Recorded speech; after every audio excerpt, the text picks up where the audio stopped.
Presque en direct d'Écosse, où j'ai eu la chance d'aller découvrir la distillerie d'Almore, je vous propose de faire un petit tour avec moi dans cette région magnifique.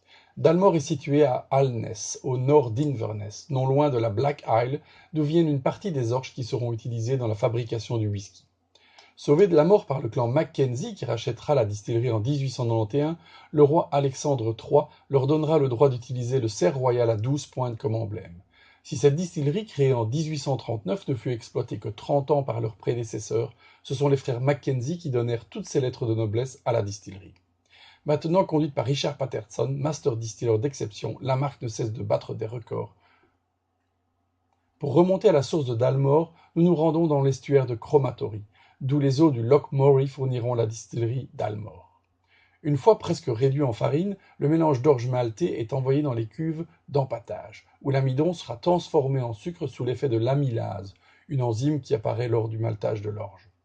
Dans les 8 washbacks, on va ajouter au wash, le mou, des levures qui vont transformer le sucre en alcool. Après quelques jours de fermentation, le liquide qui titre maintenant plus ou moins 8 degrés d'alcool va être distillé dans les alambics. Alambics qui, comme vous le constatez, sont trapus et courts, pour obtenir des alcools robustes et complexes.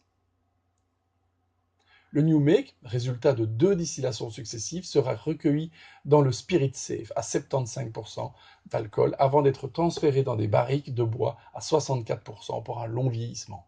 Chez Dalmore, presque tous les whiskies subissent une finition en fût de sherry, d'exception, mais d'autres bois sont utilisés également, des fûts de madère, de vin, de porto. Et le vieillissement prend ici beaucoup de temps dans l'un des 9 entrepôts.